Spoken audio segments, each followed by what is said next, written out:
મિત્રો હું તને એવું પૂછું કે મલ્હાર વિશેની એવી વાતો કે જે લોકોને નથી ખબર અથવા તો બહુ જ ઓછા લોકોને ખબર છે. મલ્હાર બહુ સારો પોએટ છે. એ ખબર બધાને ખબર જ યાર. તમને તો મલ્હારની કદાચ બે ઇન્ફોર્મેશન માગતા વધારે ખબર હશે, પણ આ તો આમ જનતા માટે કે he is a very good poet, he is a very good listener. એની પાસે મ્યુઝિકનું એવું કલેક્શન હોય છે જે કોઈની પાસે નથી.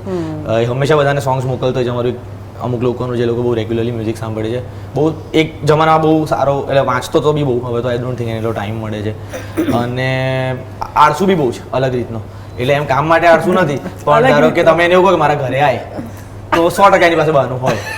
જેટલા વર્ષ અમે બોરીવલી અને અમે બોરીવલી કાંદીવલી રહ્યા નજીક, એ 3 વર્ષ હું જ કાંદીવલી ગયો છું. એક વાર એ બોરીવલી નથી આવ્યો, નથી એ જૂના ઘરે આવ્યો. એટલે એની આળસના એની પાસે જવાબ બી છે કે બકા થોડું કામમાં અટવાઈ ગયું કે વોઇસ નોટ મોકલી દે, ઘરે જ બેઠો હોય, ખબર પડી જાય આપણને. ચેટ કરતા વોઇસ નોટ પર વધારે વાત કરું છું એવું એક વોઇસ નોટ્સ એ જીવે છે વોઇસ નોટ્સમાં. That is true. અને સૌથી ખરાબ આમ તમે વાત કરો છો ને તો કે હા શું ચાલે, મને હા ભાઈ હા બોલો તો શું કરે ફોન. અને અડધી વાત બાકી છે કે એવું બી નહીં કે 1 સેકન્ડ પછી ફોન ઉપાડીએ. સબસ્ક્રાઇબ કરો Gujarati mid day. Bell icon પર ક્લિક કરીને મેળવો તમામ વિડીયોના ડાયરેક્ટ નોટિફિકેશન.